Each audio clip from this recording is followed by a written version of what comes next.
Olá Pedro, tudo bem? Eu vou começar aqui por uma pergunta que eu acho que é bastante importante em relação ao teu trabalho, que é a questão da ilustração e das artes visuais ou plásticas. Eu queria perceber, na maneira como tu trabalhas Sim, e na maneira como tu depois fazes a apresentação ou o deliver do teu trabalho, sim.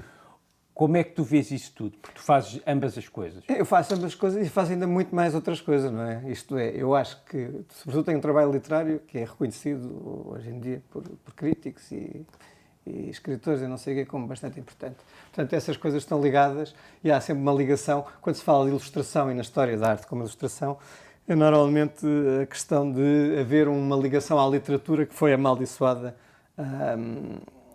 pelo modernismo, que era libertar-se das questões todas de ligação à ilustração e à literatura. Mas se a gente pensar na história da arte... Espera aí, desculpa lá, para eu perceber melhor, a questão da ligação à literatura da ilustração, os modernistas tentaram acabar com ela. Acabaram com ela, era a rejeição, era as formas puras, as coisas puras, era depois a arte como um conceito quase livre de tudo, que é uma coisa que eu obviamente contesto, porque tudo está sempre ligado e eu acho que as atividades não se podem separar. Obviamente que há, por exemplo, há ilustradores que eu acho que são artistas, ou artistas que estão ligados à ilustração. Estou a pensar em alguns que trabalham em Portugal, um que está neste momento ainda exposto, julgo que é o Matia Denise, ou Gonçalo Pena, que tem uma ligação forte com a ilustração, muito mais forte do que eu, porque eu nunca quis ser ilustrador nem nada disso, e fiz ilustrações para ganhar a vida. Mas isso... Mas há tradições de ilustração que são extraordinárias, e estou a pensar nestes dois artistas, que são artistas em termos conceptuais muito mais fortes do que alguns artistas que estão ligados ao filão conceptual. Isto é, há um trabalho conceptual, exatamente, que também tem a ver com a ilustração, que é extremamente forte, e no meu caso também é isso. Só que no meu caso, eu estou a pensar nos últimos anos, eu fiz 6, 7 anos, fiz uma exposição há 4 anos atrás, primeiro em Lisboa, depois uma grande exposição com muitos heterónimos em Évora, e para mim cada vez mais tem a ver com um trabalho em que não há fronteiras está tudo diluído entre o que é literatura, o que é a curadoria, o que é tudo é um pouco do domínio da ficção, não inteiramente, também a gente pode contestar, e há uma multiplicidade de pontos de vista e de opiniões. Daí, pronto, há de facto um preconceito de que um artista não pode fazer ilustração, mas quando temos grandes artistas portugueses que fazem ilustração, estou a pensar, por exemplo, o Eduardo Batarda, também é um dos artistas portugueses que sempre esteve nessa fronteira e nunca se libertou dessa questão. E como há outros grandes artistas fora de Portugal, sobretudo nos Estados Unidos, a Europa é um bocadinho, e a Inglaterra, não é? Por exemplo, o Hockney ou o Jim Shaw, sei lá, há imensa gente que tem trabalhos fortíssimos e não se coloca essa questão que em Portugal é um bocadinho ainda preconceituosa. Olhando para este trabalho que está aqui no chão, que eventualmente vai estar na tua exposição, que é, acho que no dia 14, não é? 14, sim. 14 Outubro. de outubro, podemos já dizer, às 10 da noite, na Galeria Miguel Nabim. Fala-me um bocado do que tu vais mostrar. É assim, eu exatamente vinha dessas bonecada desde os anos 80, mas também há muitos trabalhos meus muito diferentes. Há coisas que estão muito ligadas à arte abstrata, ao diagrama, há coisas... E eu, como estive a trabalhar mais sobre estas questões, que é uma ideia de expansão, quase eu acho que tenho para aí 200 artistas que inventei, e 100 curadores ou mais, etc, e criadores literários. Quis voltar um bocadinho ao métier da pintura e fui para um médium muito específico que é a aguarela, que é provavelmente, eu acho que é o mais difícil de trabalhar, porque é muito instável, depende dos papéis, depende das umidades, depende da temperatura do dia, seca mais depressa, seca mais devagar, depende de pincéis muito específicos. E eu julgo que há 2 anos e tal, comecei a levar a questão da aguarela muito a sério, independentemente de continuar a fazer as outras coisas, não deixa nada de... E disse para mim mesmo, vou tentar ser um grande virtuoso da aguarela.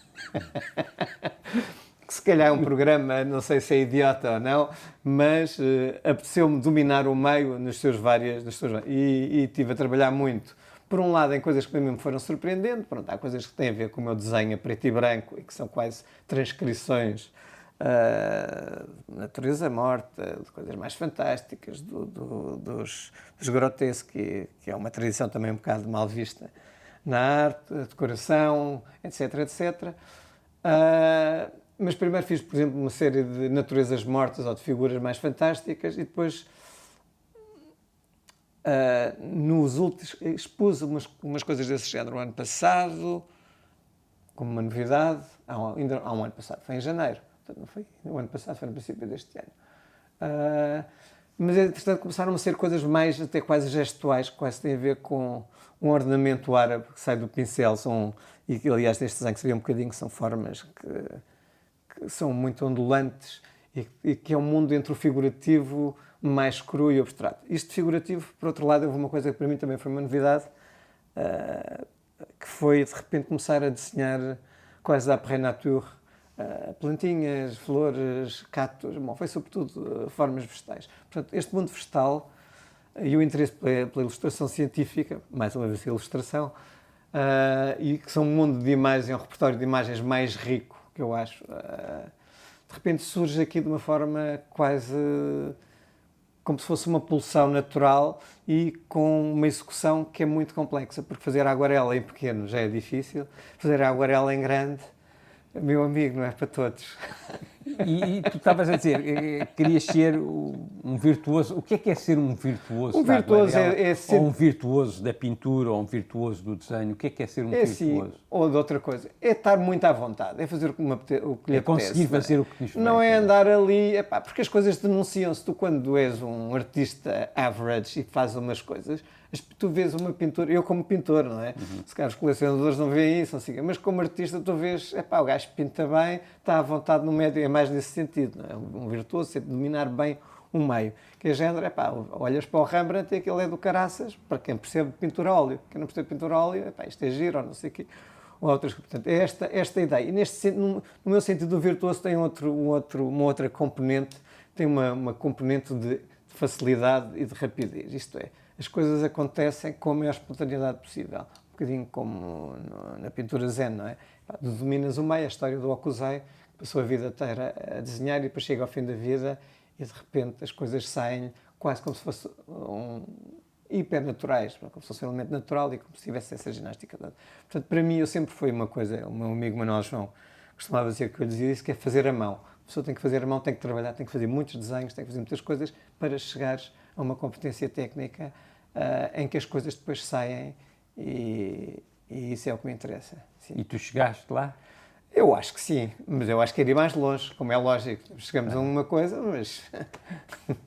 Tu estavas a falar, para mim é interessante, que a aguarela normalmente é um mídia que é utilizado em coisas mais pequenas. Sim. Quais foram as dificuldades que tu tiveste quando transpuseste para estes tamanhos? É assim, a questão é que tu utilizas, quando usas coisas pequenas, pronto, o material faz um ou outro, deitas não sei quantos fora. Quando trabalhas em grande, exige uma grande concentração, exige que os pincéis sejam maiores. E no meu caso, há coisas que eu faço que às vezes tens no mesmo pincel, na mesma pincelada, 3, 4 cores ao mesmo tempo, não é? E elas saem. Depois é esta questão de... o papel tem que ser bom, obviamente, tem que ser um papel com alguma gramagem e tens que as coisas secarem ou não secarem, quer dizer, não pode haver aqui, porque não podes passar por cima, não podes pôr a mão. É complicado e tens que andar de gatas, normalmente em cima da folha. Não dá para pôr na vertical, senão escorre tudo. A não ser que seja ao propósito, sim. Voltando ao princípio da conversa, porquê é que tu achas que os modernistas fizeram esse movimento e porquê é que tu achas que Portugal ainda é tão refém desse movimento de querer estancar cada uma... Eu acho que foi uma separação das águas que já vem muito de trás, não é? E desde os impressionistas começaram a falar, primeiro tinham ainda um assunto, depois o assunto era um pretexto, depois chegou a arte abstrata, que supostamente não tem ligação com o real, e depois da arte abstrata chegam-se a outras coisas. Há a arte como essência, que, enfim, é uma coisa discutível, as definições de arte e as não definições de arte. E depois a arte começou a abandonar estas coisas que eu estou a recomendar, assim, o repertório, quer dizer, a maior parte dos artistas, se tu reparares, não têm capacidades de representar muitos objetos e muitas coisas. Andam sempre à volta da mesma coisa, têm limitações, porque é muito difícil uma pessoa ter um grande vocabulário.